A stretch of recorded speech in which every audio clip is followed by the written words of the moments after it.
To be honest, I have even more questions about Cobel now, but it did give context to a lot of what she did in season 1 and even earlier this season, and it does make a lot make sense. But there was a lot of controversy around this episode, so leave a comment on how you felt about it. But let's just dive into this episode. Opening up this episode, we already have something different here, which is water. Unfrozen water, which is different. Everything's been freezing in this entire show so far, outside of the Gemma episode. And we already discussed that in the Gemma episode, that really did fit with the whole Persephone illusion from the second episode. Because in Greek mythology, when Persephone is not in the underworld, that's spring. That's when everything is blooming. And when she is in the underworld, that's when everything wilts and dies, and that's winter. But yeah, we get this scene of water, and it's crashing, and it's momentum, and it's fluid, and that kind of goes with how the show flows this episode. You have like the Lumon factory moving out of the town, and its change and its movement, and the crashing of the waves is like Cobel crashing against that like priestess that's in her house and going back and revisiting her family, and the coming and the going and all that. Now, I saw a lot of people saying this may be the inspiration for Cobel naming one of the files Cold Harbor,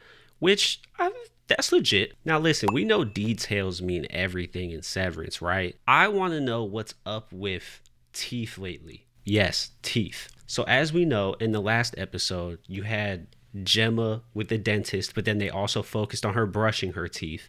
Then there's also the pictures of the teeth in the perpetuity wing, and now we have this. Not only that either. In the Kier shrine in her mom's room, there's even these teeth, like this mouth and teeth on this badge that's like some quarterly award. So kind of just like the goats, I'm wondering like what's up with this rant, like all these teeth being places recently. Like what's happening? So as Cobel's brushing her teeth, we get this first look at these people getting high off of what I assume is the ether from the factory. And let me tell you why I think that's extremely important thematically. This episode finally shows the effects that Lumon has as a company on the people outside of the workplace, which we haven't really seen. We're seeing the effects of this big company destroying people's lives, from ruining the economy to getting people hooked on drugs to child labor. And so remember, Lumon is always marketing themselves as this medical company. I believe that's what it started as. That's, helping people out, getting rid of people's pain. But in reality, they're actually causing a lot of pain, which is very reminiscent of how real life works with these gigantic companies. And as we see, this is foreshadowing for how her mom ends up dying. Everybody in this town is having a hard time breathing because of the factory that was there. Like this shot right here, initially I thought we transitioned into the past, that we were actually watching Cobel's mom in the past. That's what I thought this was initially. Now hear me out on this theory. Hear about that clusterfuck up on North Pine? Dutch Stevens, kid. How the fuck do you flip a 2-ton snowplow? The stupidity. Apple don't fall far from the gutter. I think we actually need to pay attention to that, because it seems like car crashes are important. You got Gemma in a car crash. You got Miss Wong being like a cross guard, and like there's things with crashes. And it seems like Lumon likes to offer people that get in trouble or have, health problems, like some type of severance package afterwards. There's theories around that. So I think we need to pay attention to that name Stevens. Also, the apple don't fall far from the gutter is such a bar. Like that is such a bar. Now this reaction to Cobel walking in the bar doesn't really get explained in this episode, and I feel like this is a gigantic part of her story that I want to know about. From what we know, she hasn't been there in a very long time. It seems like everyone there knows her, and that they're almost like they like don't like her or are scared of her or something like that. And yeah, it doesn't get explained as to why that is. Like maybe they all know she works for Lumon and they just hate Lumon. It could be that simple, but even that doesn't really get alluded to in this episode. Now, back in episode 4 with Woe's Hollow, I had brought up that I'm not sure how much of this Kier history that we know is actually real. They obviously exaggerate the truth and everything to deify this guy, but I'm just now wondering if like any of it's true. Like if this guy's even real, or they just made him up. It's because of things like this. Kier, and Imogen met at the ether mill. You know that? Was she hacking up a lung at the time? I can smell it on your breath. Pathetic. They paint this wonderful fantasy about what the company is and its history and its founding, but he knows the ramifications of working in the mill. Like, it ruins your health. You can't breathe, right? So even this love story of Kier and Imogen, did they actually even meet in the ether mill, or is this just made up lore? You know what I mean?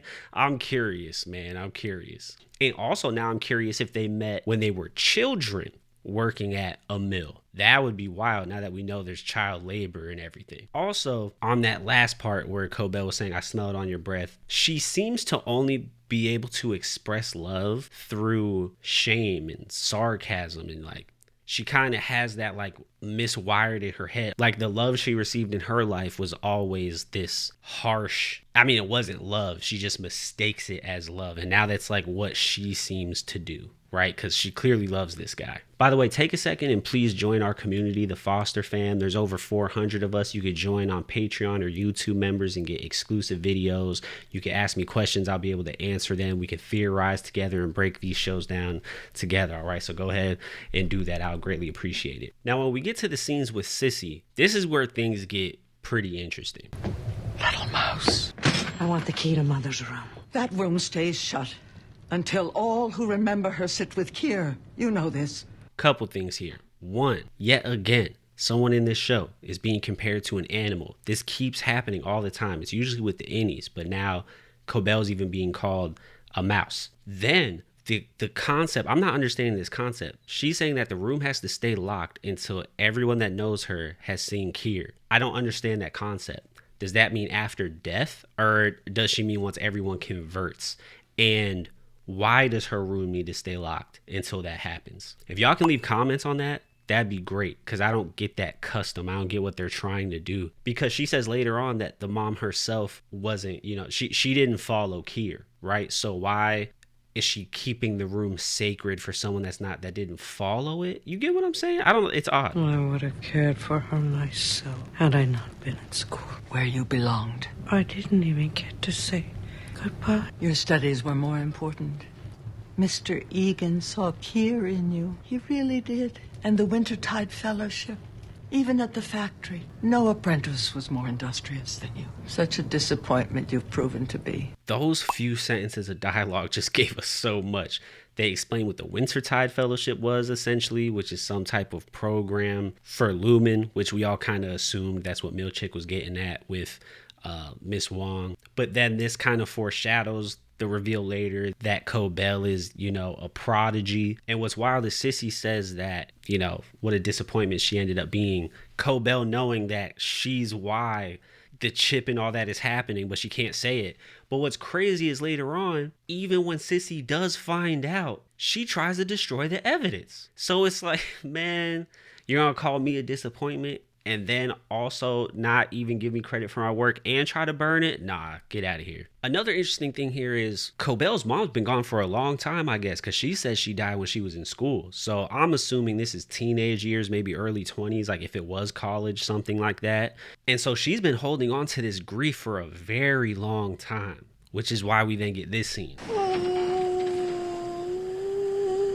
You know, that's a heartbreaking scene, you know, like just that much pain and that much grief that she wants to put herself in her mother's shoes to try and experience what was going on. This scene just gave a very human look at Cobel, because it seems that everyone in Lumon, they like try to program them to be like completely emotionless. And so this is like the first time we're really, like, we've seen anger pop out of Cobel before, but we've never seen human Cobel. Like, we saw that more with Miss Sylvig, but even that was like a character. This is just like real right here. And what I like here is we saw Woe in episode 4 of Woe's Hollow, is this like monster and all this kind of stuff. Listen to the sound transition from the sound Cobel is making till afterwards. It almost sounds like a ghost, like her mom's ghost or Woe haunting her. Listen.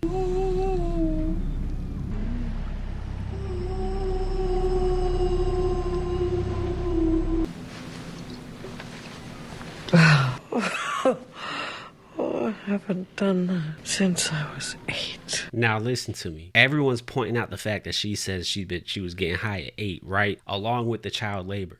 But what's even more wild is that she just did the whole breathing in the tube and laying in her mom's bed and all this kind of stuff. And she's huffing the stuff that made her mom die at the same time. That's wild. So much goes into that little bottle. It's just far as it's from Lumon. She worked in the factory. It killed her mom, but it gets her high, so it helps her escape. There's so many layers right in that scene. So many. And then on top of that, they end up kissing after this. You wonder if this is some type of long lost love where she had to move away and just, throw that whole relationship away, or if this is something she's wanted to do her whole life and never did it. But they've clearly had feelings for each other.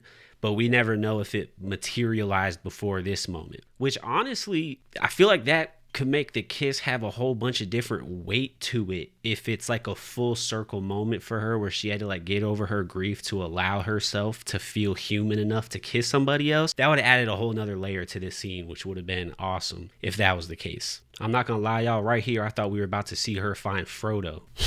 But instead she finds this statue of James Egan. This is her Wintertide Fellowship. Her name's on there. It says Year of Wiles, which I couldn't figure that out. Y'all leave comments if you've seen other videos or creators or whoever explain their theories on what Year of Wiles means. I'm wondering if that's a certain year of the fellowship, maybe the years have different names, or it could be something in the Zodiac, the Year of the Dragon, something maybe they do something like that. I don't know. Y'all let me know. Now, I'm not gonna lie, this part confused me. Lumon destroyed this town. You owe them no loyalty. There was no town before the factory. And the reason why that confuses me is because I didn't feel like there was a moment where Cobel flipped into someone that didn't like Lumon. Prior to this, she went back to Lumon to try and get her job back on the severed floor. Now, obviously, there was a lot of conflict in this season with Cobel and Lumon, her feeling underappreciated, and now we know why, because she created it essentially. But it kind of feels like we missed a step. Is she full anti-Lumon now? Because it kind of seems like that with the conversation she had with Devin and Mark at the end. I mean, maybe the last straw was going home and seeing the town like this and having all this Kier stuff preached to her again from Sissy. Maybe she just had this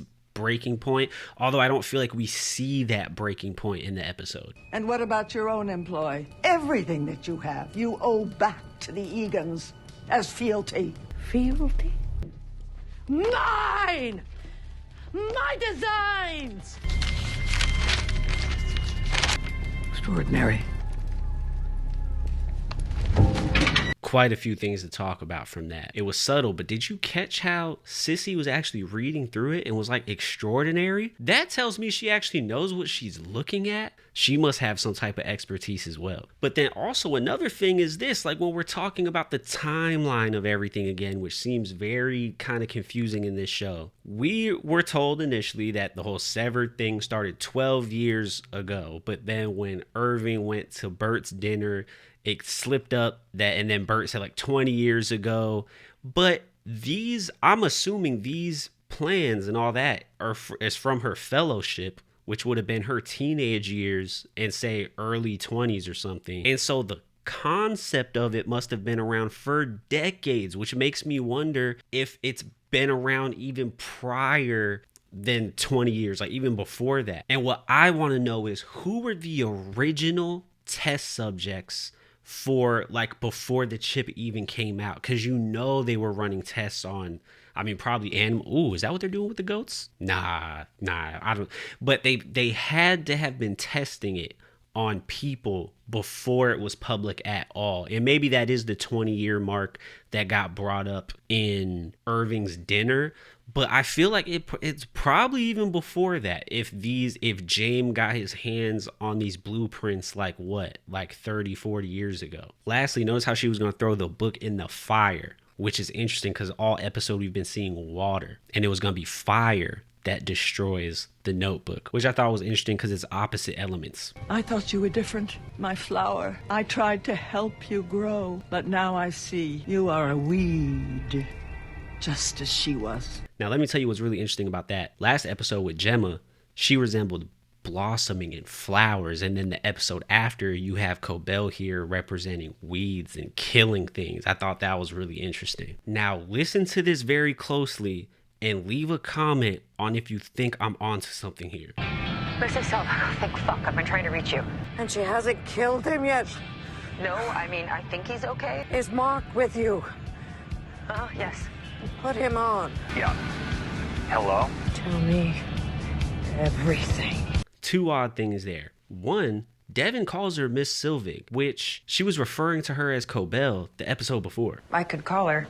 Who? Harmony Cobel. And then the way Mark says hello does not sound like Audi Mark to me. It sounds like any Mark to me. So my theory of it actually being any Mark might be right. So that was the two odd things I saw there. But yeah, so much from season 1 makes sense with her character now, like why she was singing this song like this. Kier, brilliant one, Kier. Like I thought that anger she was feeling was at Mark, but it was towards Kier. It was towards Lumon. And also the way she reacts in this scene now makes sense. Your Audi likes giving. You know it's good, right? That they don't remember each other. It means the chips work. It's a win. Take her back down to the testing floor, please. Yeah, the way she gets emotional about it is because her invention is working. Like she's seeing it like, oh man, like look what I did. So yeah, this episode gave a lot of context to Cobel's character. But as always, we have like a million more questions that were introduced. Based on the way this season is going, I know there's going to be a gigantic cliffhanger again for the finale. But I do hope we get more answers than we've gotten so far. I feel like for every answer we get to something, there's like 15 more questions that pop up.